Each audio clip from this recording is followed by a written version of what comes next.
Hey guys, it's Misty with My Paper Cuts, and I'm back on with card share number 2 for my 2022 Halloween series, Craftin from the Shadows. And for this one, again, because of my restrictions, this is pretty much an all die cutting card.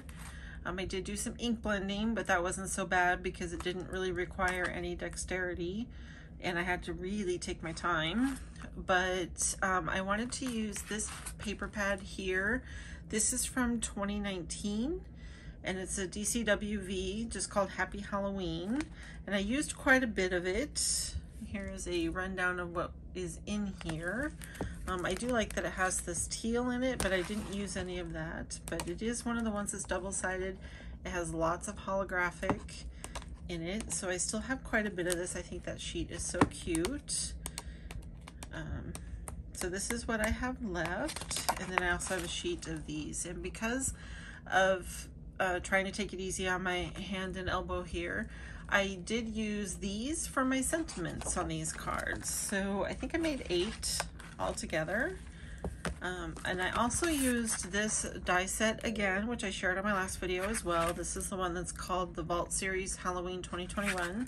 I wanted to use this group of kiddos trick-or-treating, and I also used the moon. So I'll go ahead and share the card now. So here is one of the cards.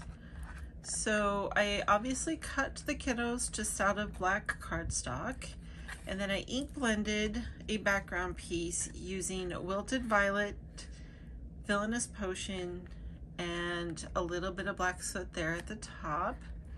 The background was splattered with water, as well as this white gold here from the Gonzai Tombi metallic gold little palette here.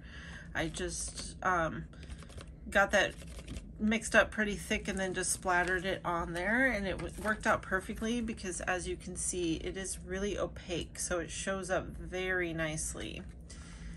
The moon I cut out of a piece of paper after I used this Nuvo paste here. This is one of the, I'm sorry, it's embellishment mousse.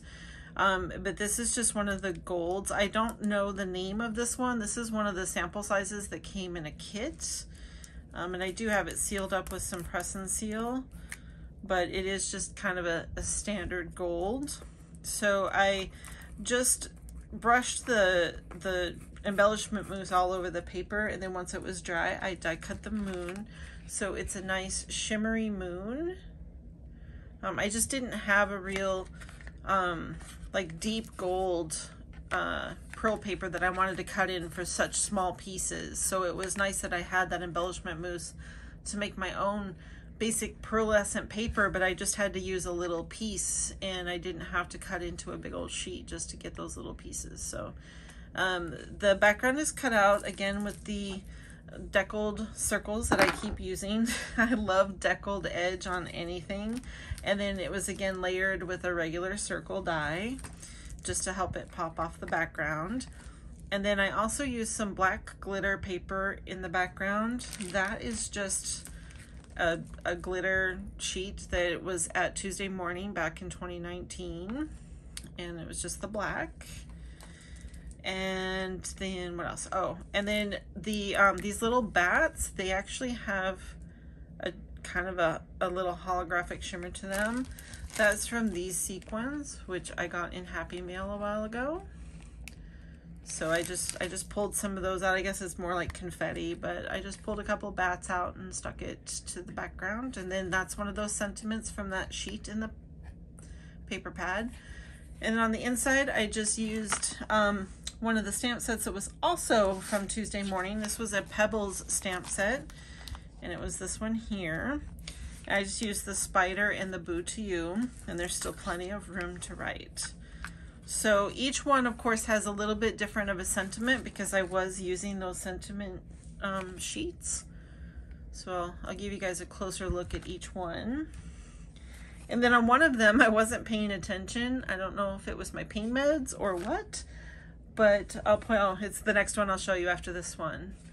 I actually glued it up, like the color upside down. I wanted the lighter color on the bottom, but it still worked and I let it go. So normally I would tear it up and try to make a new one, but I let it go because you could still make out the shape of the kids. And then I used the candy corn paper on some. I just changed the pattern paper on each one a little bit. And then there's this one.